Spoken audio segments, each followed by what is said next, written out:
You were told that love would complete you, that in the eyes of another, you would finally find the missing part of your soul. This is the most beautiful and the most dangerous lie ever told. Because what you call love is often just a search for a mirror you hope will show you something you are not. Today, we descend into the architecture of desire. We will explore the truths whispered by philosophers like Nietzsche and Jung, truths that society prefers to keep buried. Because once you understand the hidden mechanics of human connection, you will never see love or power the same way again. They taught you to search for your other half, a soulmate. This idea has poisoned us. It makes us believe we are born incomplete, a fractured being searching for a magical cure in another person. We project our hopes, our unhealed wounds, and our secret insecurities onto them. We don't fall in love with a person. We fall in love with a fantasy, a solution to our own emptiness.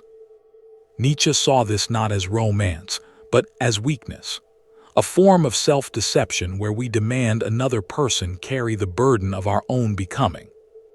Think of the last time your heart was broken. Did you mourn the person, or did you mourn the future they represented, the validation they provided? When they walk away, the mirror shatters, and you are left alone, staring at the fragments of your own inadequacy. That is not the pain of lost love. It is the pain of a collapsed illusion. This is the first secret. We don't seek a partner. We seek a savior for the parts of ourselves we are too afraid to save. Now let's talk about power, not the loud, brute force of kings and armies, but the silent, invisible empire of emotional influence. History gave some a sword and others it gave a whisper. While empires were built with stone and steel, a different kind of power was being perfected in the shadows. The power of silence, the leverage of a single tear, the strategic gift of approval. You might call this manipulation. The philosophers would call it survival. When direct force is not an option, influence becomes the ultimate art form. Empathy is not just a tool for compassion, it is a radar. It detects need. It maps out fear. It shows you exactly which strings to pull to make the puppet dance. A cold shoulder is not just a mood, it is a negotiation. A moment of intense vulnerability is not always weakness. It can be an invitation, a calculated surrender designed to make the other person feel they are in control, while you dictate the terms of the conquest. As Machiavelli might say, it is not always necessary to have virtues, but it is necessary to appear to have them. In the dance of human connection, the one who appears to have the least power often holds the most. Remember this the next time you feel someone's emotional state controlling your own. You are not in a relationship. You are in a negotiation you didn't know had started. This brings us to the unspoken test. Every interaction is a quiet interrogation, a test not of your love but of your substance. When they pull away, creating a sudden void of silence, it is a question. Are you whole without my attention?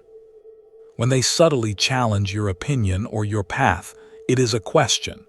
Is your conviction real, or is it a performance for my approval?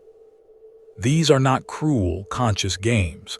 They are ancient, instinctual mechanisms, a quality control system of the human psyche designed to separate the solid from the hollow. The person who panics, who chases, who begs for reassurance, fails the test. They reveal that their center of gravity is not within themselves, but in the other person's hands. The person who remains anchored, unmoved, self-possessed, they pass. Their calm is not indifference. It is a declaration of inner sovereignty. It says, I choose to be here, but I do not need to be here to be whole. Carl Jung would say this is the confrontation with the shadow. The test doesn't come from the other person. It comes from within. It is designed to reveal your own hidden weaknesses, your own neediness, your own desperation. And the truth is, no one is attracted to desperation. We are drawn, irresistibly, to the quiet confidence of a soul that is complete on its own. Now for the truth that cuts the deepest, the realization that changes the way you see every relationship you've ever had. The person you love doesn't actually love you. They love the version of you that validates their own story. They love the reflection of themselves they see in your eyes. They love the way your presence makes them feel about who they are: powerful, desirable, seen, good. You are not a person to them, you are a mirror. And the moment you stop reflecting back the image they need to see, the moment you change, you grow, you challenge their narrative, their love will waver. Because it was never about you, it was about them. This is the dark secret at the heart of so much human connection. It is not love. It is mutual utility dressed in the language of poetry. Once you see this, you can never unsee it. You will see it in your friends, your family, your lovers. But this knowledge is not a curse. It is the beginning of freedom. It frees you from the crippling addiction to another person's approval. It frees you to finally stop performing and start living. When you understand that most love is conditional, based on the role you play, you can stop auditioning for the part. You can finally become the author of your own story. This is the path to true connection. A connection not based on need, but on choice. Two whole, sovereign individuals choosing to walk together, not because they are afraid to walk alone, but because the journey is more beautiful with a worthy companion. The goal is not to learn tricks to win the game. The goal is to build an inner world so magnificent that winning or losing the game becomes irrelevant. This is what the Stoics called building the inner citadel. It is what Nietzsche called self-overcoming. It is the discipline of becoming so engaged with your own purpose, your own growth, that romantic validation becomes a pleasant side effect, not the primary goal. Stop chasing butterflies. Become a flame and let them come to you.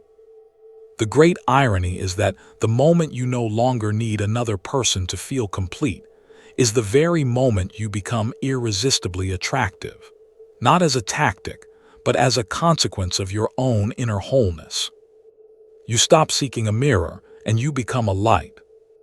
Which illusion was hardest for you to let go of?